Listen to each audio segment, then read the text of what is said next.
नमस्कार दोस्तों, स्वागत है आपका लेट्स लर्न मैथ पर। जैसा कि आपको पता है कि हम लोग यहाँ एस.डी. यादव पढ़ रहे हैं बुक, और उसमें मैं चैप्टर आपको पढ़ा रहा हूँ प्रॉफिट एंड लॉस। उसके हम पिछली 4 सीरीज देख चुके हैं और आज मैं आपके समक्ष उपस्थित हूँ 5वीं सीरीज के साथ, जिसमें हम लोग प्रश्न सॉल्व करेंगे प्रश्न संख्या 116 से। क्योंकि पीछे मैंने 114 तक आपको कराए थे, उससे पहले कुछ क्वेश्चन बिल्कुल सेम प्रोसेस के थे, मैंने आपको वो क्वेश्चन ड्रॉप कर दिया आपके लिए। तो वैसे ही 115 नंबर भी बिल्कुल सेम था 114 की तरह, मैंने वो भी आपको ड्रॉप कर दिया। और आज हम पढ़ेंगे प्रश्न संख्या 116 से। आइए देखते हैं प्रश्न नंबर 116 में हमसे क्या कहा गया है। कह रहा है चीनी की कीमत 10% कम हो जाने पर एक उपभोक्ता 270 रुपए में 5 किलोग्राम चीनी ज्यादा खरीद सकता है। तदनुसार चीनी की मूल कीमत और कम हुई कीमत का अंतर प्रति किलोग्राम कितना होगा। इस तरह के सवाल एग्जाम में काफी बार पूछे गए हैं और हमेशा पूछे जाते रहते हैं, तो आप बहुत ध्यान से समझिए। कह रहा है चीनी की कीमत 10% कम हो गई, यानी पहले अगर मैं आपको बता दूं कि चीनी मान लीजिए 100 रुपए किलोग्राम रही होगी, तो आज 10% कम हो गई, यानी कितनी हो गई, 90 हो गई। बात सही है। एक छोटी सी बात समझिए कि अगर किसी वस्तु का मूल्य कम हो जाए तो स्वाभाविक सी बात है हम पैसा बचा के नहीं लाएंगे मार्केट से। हम मार्केट जाएंगे तो हम ये सोचेंगे क्यों ना वस्तु की कीमत अगर कम हो गई है तो उतनी ही वस्तु ज्यादा खरीद ली जाए। और मैंने आपको बताया था कि जो रेशियो रुपयों का होगा उसका जस्ट उल्टा रेशियो वस्तु की मात्रा का होगा। यानी पहले अगर हम 90 खरीद के ला रहे थे तो आज क्या हम 10 ज्यादा लाएंगे खरीद के, 10 यूनिट वैल्यू ज्यादा लाएंगे पहले से खरीद कर, क्योंकि कीमत 10 कम हो गई है। यानी 90 और बटे में कितना 10।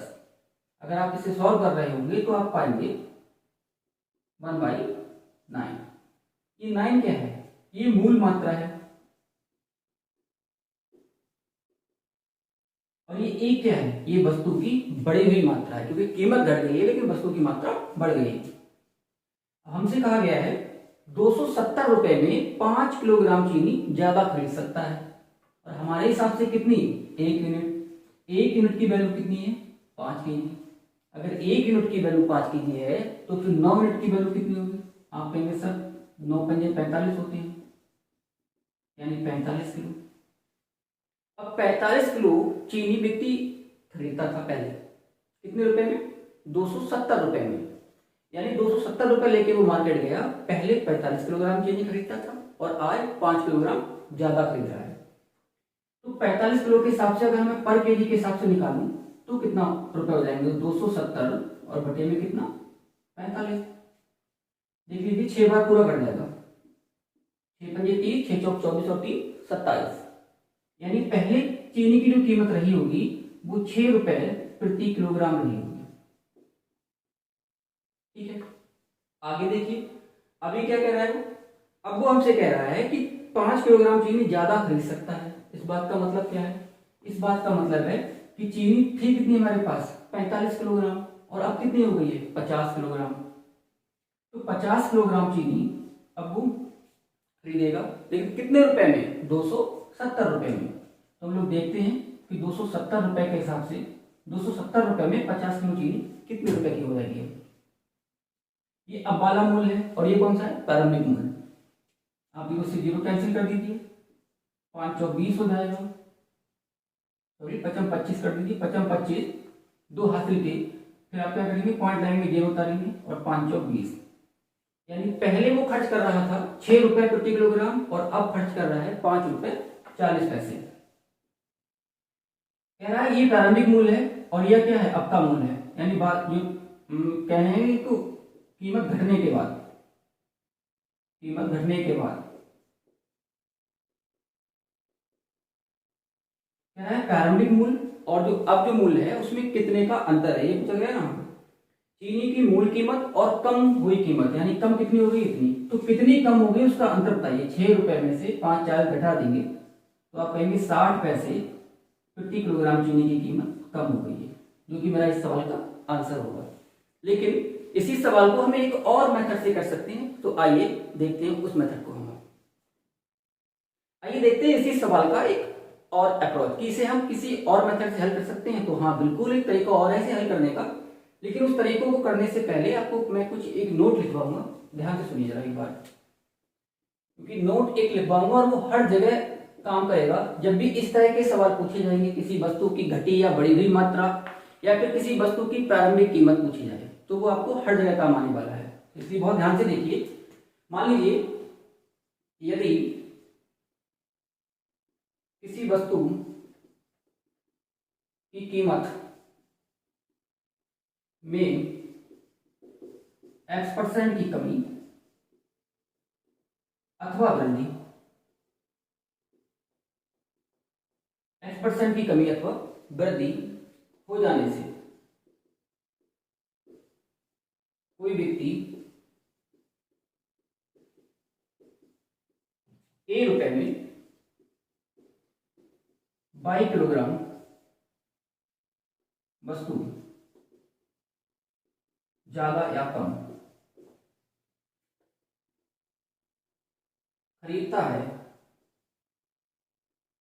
तो वस्तु की, अब वस्तु की बढ़ी या घटी हुई कीमत, बढ़ी या घटी हुई कीमत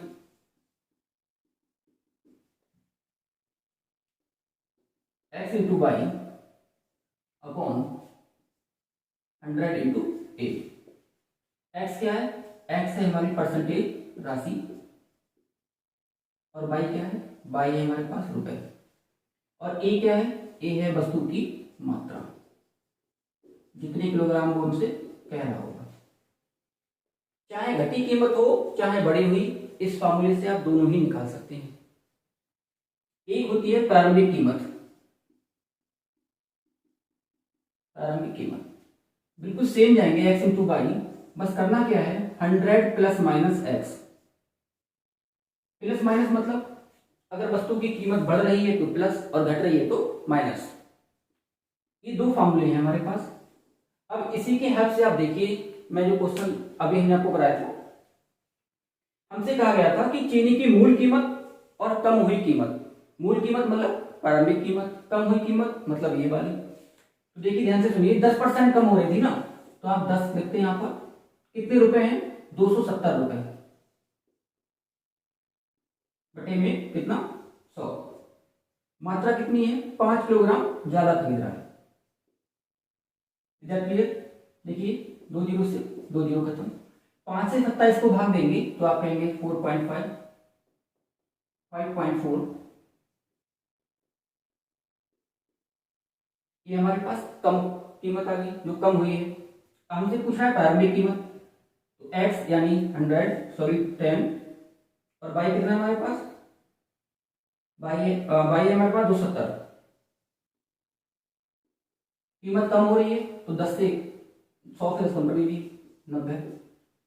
मात्रा कितनी है? 5, 9 एकम 9, 9 तिया 27, 10 तिया 30, या ऐसे काट दीजिए, 5 दूनी 10 और 3 दूनी 6। इसका डिफरेंस निकाल लीजिए, कितना आएगा? 60 पैसे। यानी आप इसे एक सिंगल लाइन में भी आंसर मार्क कर सकते हैं। आइए इसकी हेल्प से हम लोग अभी करने वाले हैं सवाल नंबर 117, तब ज्यादा क्लियर रहेगा। प्रश्न नंबर 117 में हमसे कहा गया है, कुछ पुस्तकों के मूल्य में 40% वृद्धि हो जाने पर मुझे 84 रुपए में पहले से 8 पुस्तकें कम मिली। तदनुसार प्रत्येक पुस्तक का आरंभिक मूल्य, आरंभिक मतलब आरंभिक कहे, प्रारंभिक कहे या फिर मूल कहे, बात एक ही है। ध्यान से सुनिए, अब हम फॉर्मूले के साथ करने वाले हैं।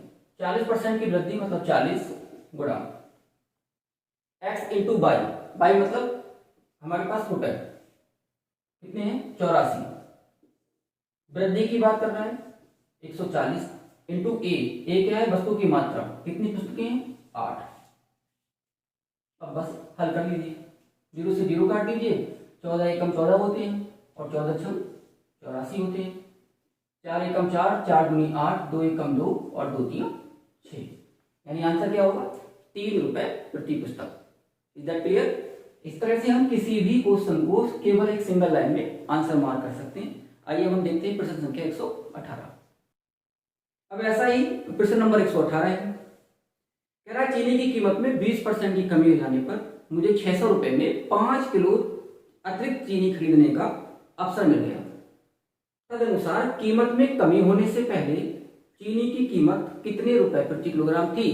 कमी होने से पहले मतलब चीनी की प्रारंभिक कीमत मुझसे पूछना चाह रहा है। एक सिंपल लाइन में हम लोग हल करेंगे। 20% की कमी हो गई, यानी 20 गुणा में कितने, 22 मतलब रुपए, कितने रुपए हैं, 600 बटे कमी हो रही है यानी 80 इंटू ए, और ए मेरे पास क्या है, वस्तु की मात्रा, और कितनी है वो, 5 किलो। बस सिंपल, 20 से कम 20, 20 चौक 80, 5 चौक 20 और 20 दिया 60, यानी 30 रुपए प्रति किलोग्राम वस्तु की प्रारंभिक मात्रा रही होगी। आइए बढ़ते हैं प्रश्न संख्या 119 की ओर। प्रश्न नंबर 119 में हमसे कहा गया है कि वस्तु की कीमत 10% कम हो जाने पर एक व्यक्ति 225 रुपए में उस वस्तु को 25 किलोग्राम ज्यादा खरीद सकता है, तो उस वस्तु की मूल कीमत प्रति किलोग्राम में क्या थी? बिल्कुल सेम क्वेश्चन है। 10% की कमी हो रहा है तो 10 इंटू 225, क्योंकि 225 रुपए है। कमी हो रही है तो 100 में से माइनस, कितनी ज्यादा खरीद रहा है, 25।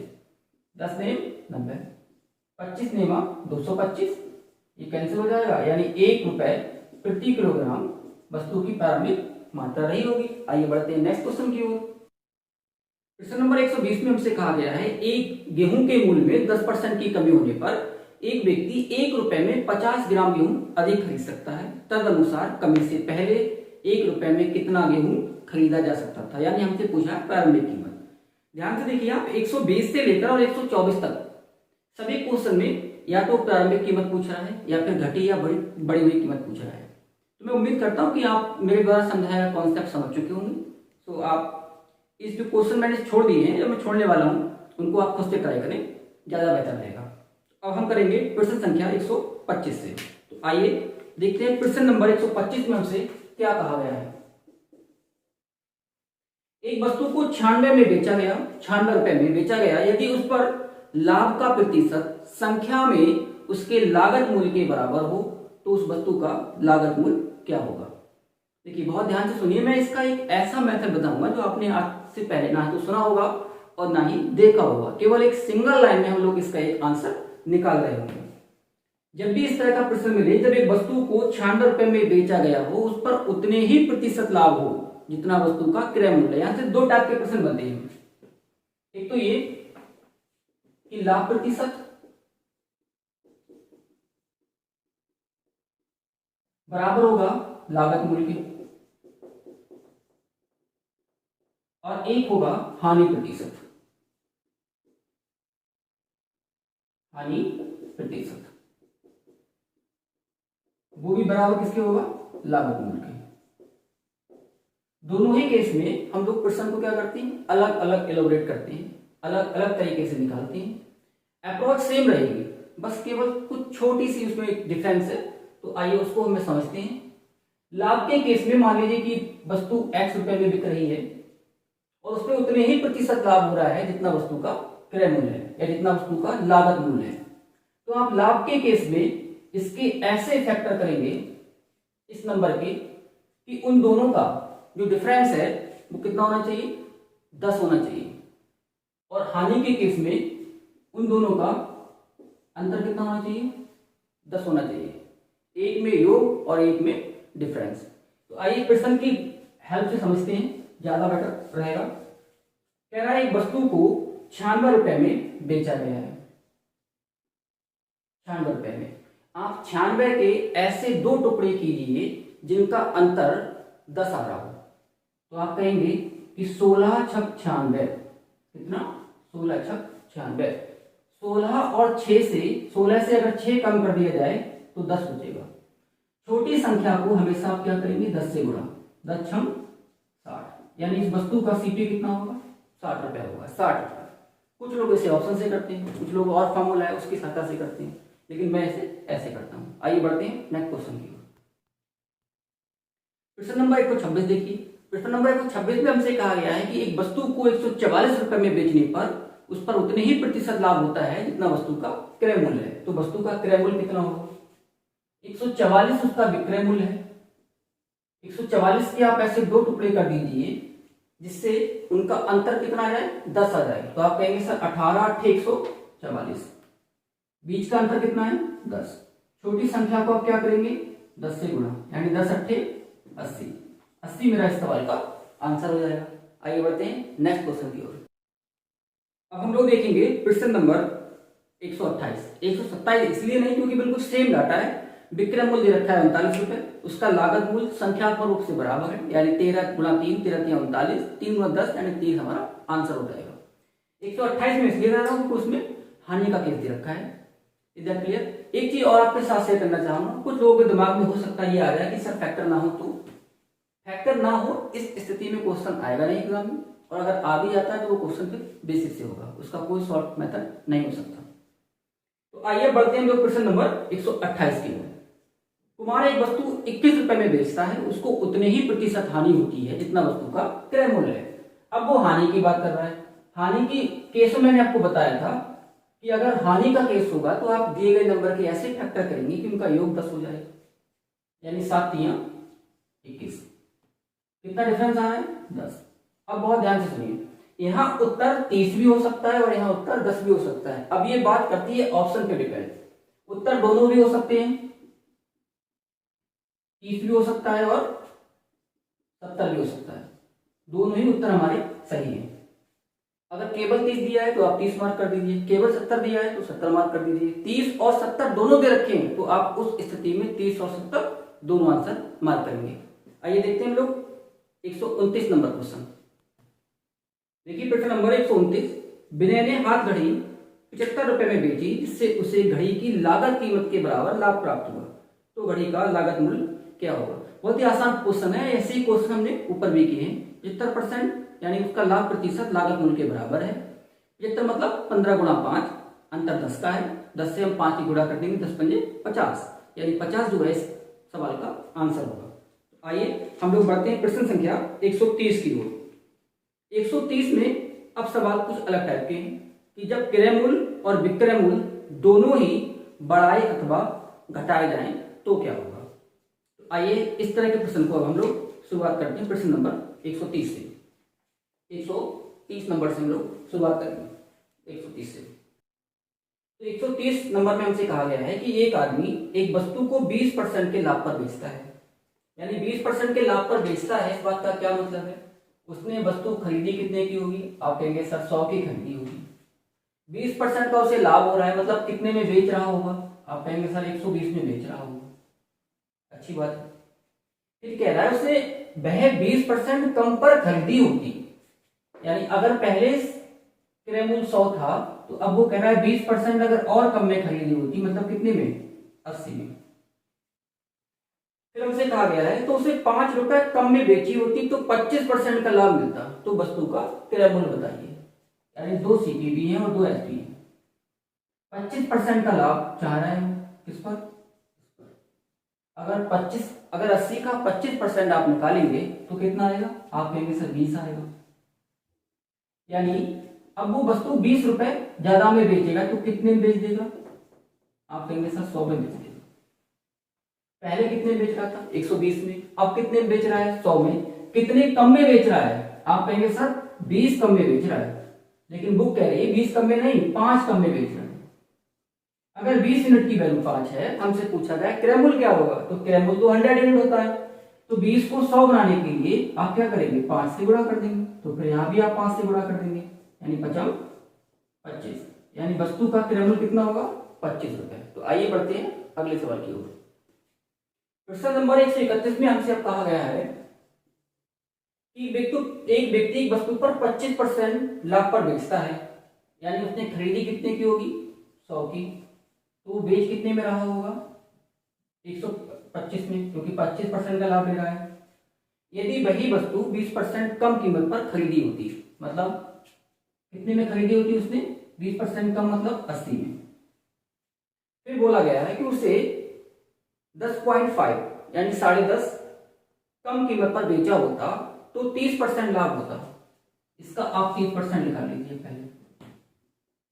30% लाभ, जब आप 80 का 30% निकालेंगे तो आप कहेंगे सर 24 आएगा, क्योंकि परसेंटेज से 2 योग कैंसिल हो जाएंगे, 8 या 24। यानी 80 वाली वस्तु अब 24 रुपए बढ़ा के बेचेगा, यानी कितने में बेचेगा? आप कहेंगे 104 में बेचेगा। पहले कितने में बेच रहा था? 125 में।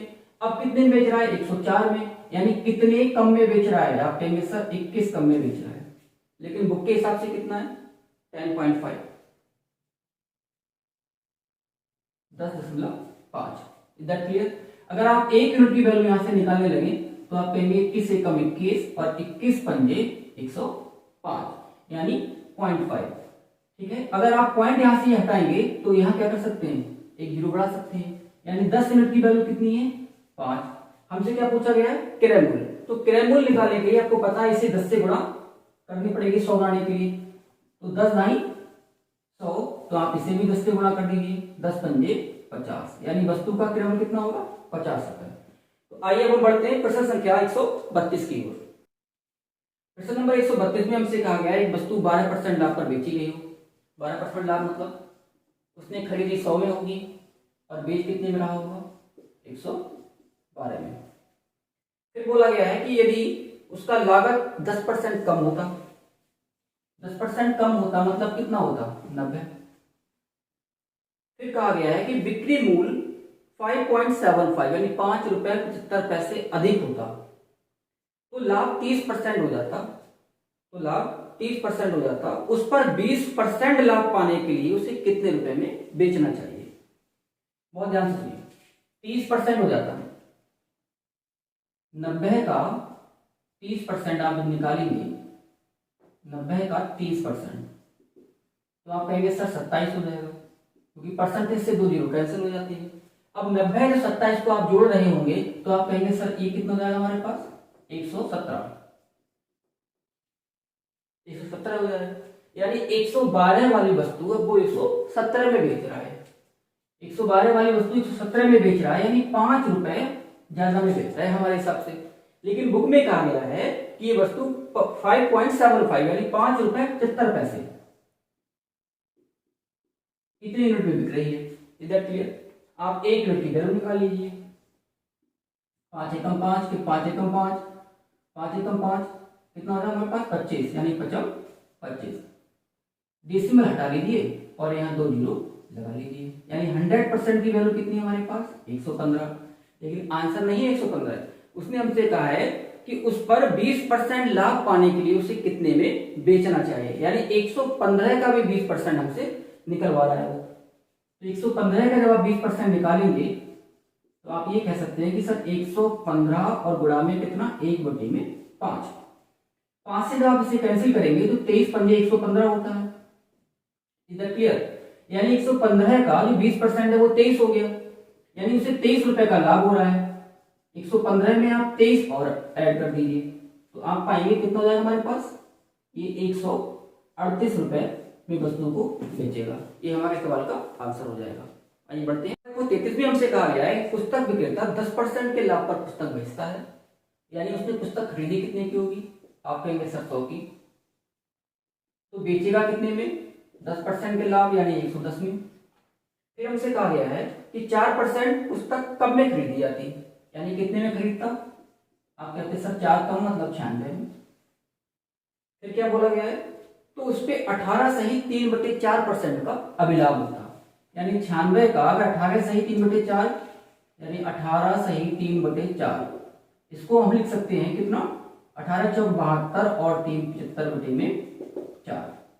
अगर 96 का 75 सही 75/4% निकाला जाए तो कितना है? एक बार चेक कर लेते हैं। 96 और 75/4 परसेंटेज हटाएंगे इंटू 1/100। 25 तियां 75, 25 चौका 100, 4 चौक 16 और 16 छक 96, यानी 6 तियां 18। कितना हो जाएगा? 18, यानी वो 18 रुपए के अभिलाभ पर बेचेगा। यानी अब वो वस्तु 96 में उसने खरीदी थी तो 18 रुपए लाभ मतलब कितने में बेचेगा? 114 रुपए में। Is that clear? अब ध्यान से देखिए, 110 में पहले बेच रहा था, अब बेच रहा है 114 में, यानी कितने ज्यादा में बेच रहा है? 4 में। और बुक के हिसाब से कितने ज्यादा में बेच रहा है? बुक के हिसाब से बेच रहा है 6 अधिक में, यानी 4 यूनिट की वैल्यू कितनी है? 6। हमसे पूछा गया है त्रिमूल कितना होगा। तो 4 को 100 बनाने के लिए आप क्या करेंगे, 25 से गुणा, 25 चौका 100, तो इसको भी आप 25 से गुणा कर दीजिए। तो 25 छक 150 यानी 150, यानी वस्तु का सीपी कितना हो जाएगा, 150 रुपए। तो उम्मीद करता हूं कि आपको ये सॉल्यूशन अच्छे लगे होंगे और आज हम इस वीडियो को यहीं रोकते हैं। बाकी हम मिलेंगे आपसे नेक्स्ट सेशन में, तब तक के लिए बने रहिए हमारे साथ। धन्यवाद।